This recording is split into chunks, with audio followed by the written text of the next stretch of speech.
आजच्या ब्लॉगमध्ये तुम्हा सर्वांचं मनापासून स्वागत करते। आणि सकाळचे लवकर कामं सगळे आटोपली, 10:30 वाजले होते आणि आता मी निघालेली आहे मार्केटमध्ये। तर मी माझ्या दुकानाकरिता आज सामान कुठनं घेते, तसेच माझ्या दुकानासाठी मी आज कोणतं सामान आणलेलं आहे ते आजच्या ब्लॉगमध्ये मी तुम्हाला सांगणार आहे। आणि तर ब्लॉग स्किप न करता बघा आणि व्हिडिओ आवडत असेल तर एक लाईक करायला विसरू नका। तर वातावरण बघा किती छान होतं, म्हणजे बादल होतं पूर्ण। आणि मी निघालेली होती, 10:30 वाजले होते आणि रस्त्याने सध्या रोडचे कामं भरपूर सुरू आहे, तर गर्दी पण असते। पण आज सकाळची लवकर निघाली त्यामुळे गर्दी वगैरे नव्हती। आणि बघा काही काही दुकानं तर म्हणजे ओपनच व्हायचे आहे। तर इथनं ना मी जे स्टेशनरीचं सामान असते ना, मुलांच्या शाळेचं सामान, ते इथनं घेत असते। आणि ह्या शॉपमध्ये ना जे नवीन नवीन लेटेस्ट येत असते ना मुलांच्या म्हणजे मुलांसाठी, ते सगळं असते। आणि क्राफ्टचं सामानपासनं तर सगळं त्या शॉपमध्ये मिळते, तर मी तिथनंच घेते। आणि सोबतच ना आणखी एक शॉप होतं, तिथनं मी ना जे सॅनिटरी नॅपकिन वगैरे असतात किंवा जे क्रीम, शॅम्पू वगैरे असतात, त्या सगळं मी त्या शॉपमधनं घेते। या शॉपमधनं जनरलचं पूर्ण जे कॉस्मेटिक जनरलचं सामान असतं ते घेते। तर सामान घेऊन झालं, त्यानंतर बिल वगैरे झालं आणि आम्ही निघालो घरी येण्याकरिता। पण यांना खायची होती पाणीपुरी। तर माझं तर सध्या 9 दिवसांचे उपवास सुरू आहे, त्यामुळे मी वगैरे तर नाही खाल्ली, पण यांना पाणीपुरी या या शॉपमधली यांना पाणीपुरी खूप आवडते। तर इथली पाणीपुरी ना खरंच छान असते, कुरकुरी असते। आणि तुम्हाला माहिती आहे का, एक व्हिडिओ खूप व्हायरल झाला होता की नागपूरचा जो एक ब्रिज आहे कुणाच्या तरी घराच्या आत म्हणजे बाल्कनीतनं गेला म्हणून। तर बघा हेच ते घर आहे, त्या बाल्कनीतनं गेला होता, त्यानंतर ते घर न फोडलं आणि आता व्यवस्थित करत आहे ते सगळं। त्यानंतर घरी येत होते मी आणि लगेच 2 तासात माझं घेऊन झालं। घरी येत होती तर मला तांदूळ घ्यायचे होते घरच्यासाठी।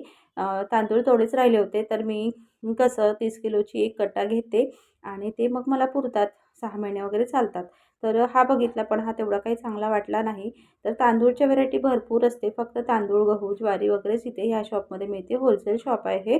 त्यानंतर बघितले तर आणि त्यानंतर की नाही हे मी घेतले आणि हे चांगले आहे, सॉफ्ट आहे आणि छान आहे।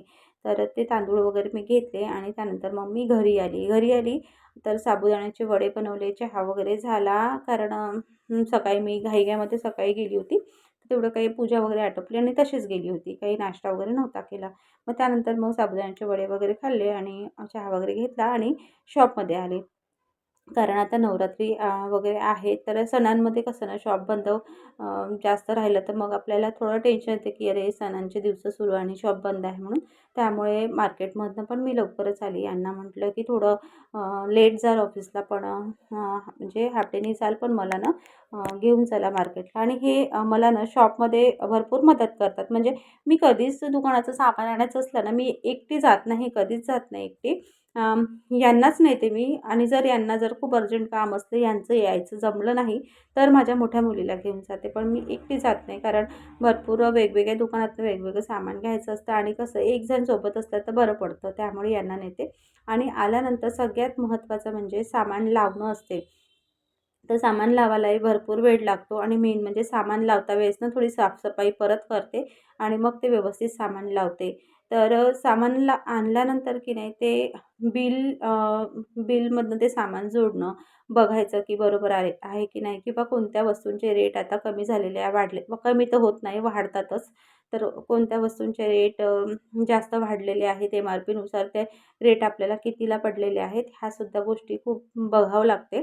त्यामुळेच आल्यानंतर की नाही थोडंसं अर्धा पाऊण तास, 1 तास जास्त लागला तरी चालते, पण बिल व्यवस्थित टॅली करणं हे आवश्यक असते। आणि 1-2दा आमच्यासोबत असं झालेलं आहे की बिल जोडताना 1-2 म्हणजे 1-2 असे बंच वस्तूंचे असे झालेले आहेत की ते चेंज झालेले आहेत। म्हणजे एक पिशवी तर अख्खी पिशवी एक दुसऱ्यांची आली होती आणि आमची पिशवी त्यांना गेली होती। कारण ज्यावेळेस सणांमध्ये खूप जास्त गर्दी असते आणि तर होते चुकून असं। तर 2दा माझ्यासोबत असं झालेलं आहे। मी आधी कशी तेवढी असं वाटायचं की आलं ना बिल, तर कधी बघायची, कधी नाही बघायची, पण 2दा असं झालं। त्यामुळे ना आल्यानंतर बिल आणि सामान हे बरोबर आम्ही टॅली करून बघतो आणि पूर्ण सामान एकदाच पिशव्यांमधलं काउंटरवर ठेवत नाही किंवा पूर्ण काढत नाही। तर एक-एक म्हणजे 4-5 दुकानातनं असं वेगवेगळे सामान घ्यायचं असतं। स्टेशनरी झालं किंवा जे क्रीम पावडर किंवा शॅम्पू वगैरे असतात ते वेगळ्या शॉपमधनं असतात। खेळणी आणायची असेल किंवा बॅग ह्या सगळ्या छोट्या-मोठ्या सगळ्या गोष्टी ज्या लेडीजला लागतात त्या सगळ्याच माझ्या शॉपमध्ये असतात. इवन जे शिलाईचे सामान आहे ते सुद्धा असतात. त्यामुळे वेगवेगळ्या शॉपमधनं घ्यायचं असतं तर प्रत्येक शॉपमधलं जे बिल आहे त्या सामानानुसार प्रत्येकाच्या पिशव्या काढतो आम्ही आणि त्यानुसार म्हणजे बिल लावते. आणि त्यातल्या त्यात कसं आहे की दुकान म्हटलं तर साफसफाई ही रोजचीच असली पाहिजे, हे तर असतेच. पण सामान आणल्यानंतर जर ते सामान तसंच लावून दिलं, तर मग ते दिसायला योग्य वाटत नाही. कारण रोडवर जे दुकानं असतात, त्या दुकानांमध्ये ना रोजची धूळ असते. रोज डस्टिंग करून रोज आपण दिवसभरा म्हणजे हे केल्यानंतर दुसऱ्या दिवशी जर दुकान उघडलं, तर दुसऱ्या दिवशीसुद्धा डस्टिंग चांगल्या प्रकारे करावीच लागते. कारण खूप धूळ उडलेली असते. काउंटरवर वगैरे असं बघितलं ना, तर धूळ वगैरे दिसतेच. त्यामुळे काउंटरला पण माहिती आहे का दिवसातून 2-3दा असं पुसावं लागते. आणि कस्टमरला जितकं आपण म्हणजे दुकान स्वच्छ ठेवू, जितकं आपण माल व्यवस्थित ठेवू, तितके आपल्याकडे कस्टमर येतात. आणि ज्या वस्तूंची क्वालिटीसुद्धा आहे तीसुद्धा चांगल्या प्रकारची आणते मी. आणि माझ्याकडले जे कॉस्मेटिक आहे किंवा जे जनरलचे जे कानातले वगैरे हे ते सगळ्या वस्तू असतात ना, त्याचं पॉलिश मी खूप चांगल्या प्रकारे आणि चांगल्या क्वालिटीचं पाहून आणते. त्यामुळे काय होते की कस्टमर एकदा आपल्याकडनं घेतल्यानंतर परत-परत आपल्याकडे तो आला पाहिजे. त्यामुळेच ना ह्या वस्तू ज्या आणते ना, ह्या चांगल्याच शॉपमधनं आणते आणि त्यात चांगल्याच वस्तू आणते. तर अशा प्रकारे बघा का जर काउंटर टॉपवर जर खूप पसारा काढले, जर जेवढं आणलं तेवढं सामान एकदाच काढून एकदाच बिल केलं ना, तर मग जर कस्टमर वगैरे आले, तर मग ते दाखवायला वगैरे त्यांना स्पेस कमी पडतो. तर सण वगैरे असलं तर कसं असते ना, की घरी पण खूप कामं असतात आणि शॉपमध्ये पण कामं असतात. मग आपल्याला ज्या ज्या ठिकाणून आपण रोज अर्निंग करतो त्या ठिकाणाला जास्त महत्त्व द्यावं लागतं. कारण घर कसं आहे, घरी तर क्लीन करणंच आहे. घरात जे सण आहे ते तर आपण करतेच. तर घरी पण आणि शॉपमध्ये पण असं दोन्हीकडे जास्त मेहनत होऊन जाते. आणि 4 कामं मागं असल्या की एखाद्या कामाकडे थोडं दुर्लक्ष होते. तसंच झालं माझ्या व्हिडिओकडे माझं थोडंसं दुर्लक्षच झालं. मला YouTubeमध्ये ना व्हिडिओ करायला खरंच मनापासून आवडते. तर पण काय होते ना कधी-कधी शूट करायलाच नाही मिळत आणि शूट करायला मिळालं तर कसं असते की एडिटिंग करून व्हॉईस ओव्हर करायला किंवा तो अपलोड करायलाच मला वेळ नाही मिळत. असे भरपूरसे व्हिडिओ आहेत मी शूट करून ठेवले. आता जे मध्ये पूर्ण सण गेले ना, जसं गणपती झालं किंवा पोळा झाला, ह्या सगळ्या सणांचे आणि मी सगळ्या गोष्टींची ना छान प्रॉपरली शूट करून ठेवले. पण त्याच सणांमध्ये ना दुकानामध्ये वगैरे बिझी असली, की झालं आज अपलोड करील, उद्या अपलोड करील असं करून ते राहूनच गेलं. त्याचमुळे म्हणते ना मी कधी-कधी कंटाळा, आळसही आपल्या अंगावर येतो. पण असा आळस म्हणूच शकत नाही. कारण कसं असते ना, नाही होत. कारण शॉपमध्ये पण असतं, तर शॉपमध्ये असलं की तिथे व्हॉईस ओव्हर कसं करणार आहे तिथे? कारण अ, गाड्यांचे आवाज असतात किंवा नाही होत तिथनं करणं. पण म्हणतात ना आपण की नाही, नाही केलं की नाहीच होत आणि जर करण्याचा विचार केला तर होऊन जाते. तर तसंच आता मला करायचं आहे. म्हणजे काही करून ना हे जे मी YouTubeला जर्नी स्टार्ट केली आहे ना, ती मला सक्सेसफुल करायची आहे आणि खरंच मी आता त्याच्याच मागे लागणार आहे. आणि मध्यंतरीत काय झालं होतं की माझं व्हिडिओकडे खूप जास्त लक्ष होतं. 6 महिन्यामध्ये माझा टार्गेट अचीव्ह झाला होता आणि सगळं काही झालं होतं. तर त्या दिवसामध्ये मी इतकं जास्त त्या व्हिडिओकडे लक्ष दिलं ना, की त्याच्यामुळे माझ्या दुकानाकडे दुर्लक्ष झालं होतं आणि दुकानाकडे दुर्लक्ष झालं त्याच्यामुळे मला त्याचा परिणाम भोगावा लागला होता. आणि हसबंडनी पण मग मला म्हटलं, की "जिथनं आपण रोज अर्निंग करतो आहे, त्याच्याकडे दुर्लक्ष देऊन कसं चालणार आहे?" कारण काय होतं, की घरी शूट करताना, कामं करताना आपण जर शूट करतो, तर त्याच्यामध्ये भरपूर वेळ लागत होता आणि जर भरपूर वेळ इथंच लागला, तर मग दुकानात किती वाजता जाणार? मग दुकानात उशिरा जाणं आणि मग दुकानात उशिरा गेलं की त्याचा परिणाम आपल्या कस्टमरवर होतो.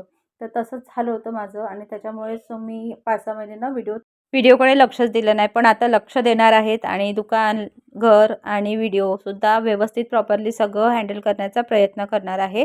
तर बघा सामान लावत होती, लावता-लावता हे पडलं आणि फुटलं. तर असे छोटे-मोठे नुकसान दुकानामध्ये होतच राहतात. तर हे आता हे घरी घेऊन जाईल किंवा मग कमीमध्ये आपल्याला ह्या वस्तू काढून टाकाव्या लागतात. तर दुकानामध्ये ज्या काही वस्तू आणल्या त्या लावता-लावताना कधी मी अशी थोडीशी घालून पण बघते की कसं दिसते म्हणून. तर त्या मायक्रो पॉलिशवाल्या एडीच्या स्टोनवाल्या रिंग्स होत्या आणि इतके सुंदर-सुंदर डिझाईन होत्या. आणि नाजूकच वस्तू मला खूप आवडतात. त्याच आणते मी आणि माझ्या कस्टमरलासुद्धा तशाच आवडतात. आणि लिप लायनरचे जे कलर शेड आहेत ते किती सुंदर आहेत आणि नॅचरल म्हणजे चालणारे वगैरे कलर आहेत. आणि यावेळी ना 4 ते 5 बॉक्स माझ्याकडे नेल पॉलिशचे ठेवले होते. पण हा नेलपॉलिशचा सेट मी परत आणलेला आणि यामधले सुद्धा शेड जे आहेत ते खूप छान आहेत. आणि हे जे कलरफुल असे शेड असतात त्याला डिस्को शेड म्हणतात. तर बघा हे शेड आणलेले आहेत. आणि इयरिंग्स तर एडीचेच आहेत ते सगळे. तर आजच्या व्हिडिओला मी इथेच एंड करते. आणि व्हिडिओ आवडला असेल तर एक लाईक करायला विसरू नका. आणि अशाच प्रकारचे माझ्या दुकानाचे, घरचे आणि माझ्या रुटीनचे व्हिडिओ पाहायचे असेल तर ज्यांनी आतापर्यंत चॅनलला सबस्क्राईब नाही केलेलं आहेत आणि माझे व्हिडिओ बघायचे त्यांनी चॅनलला सबस्क्राईब करा. तर आपण लवकरच भेटूया नवीन व्हिडिओसोबत. तोपर्यंत बाय बाय, टेक केअर.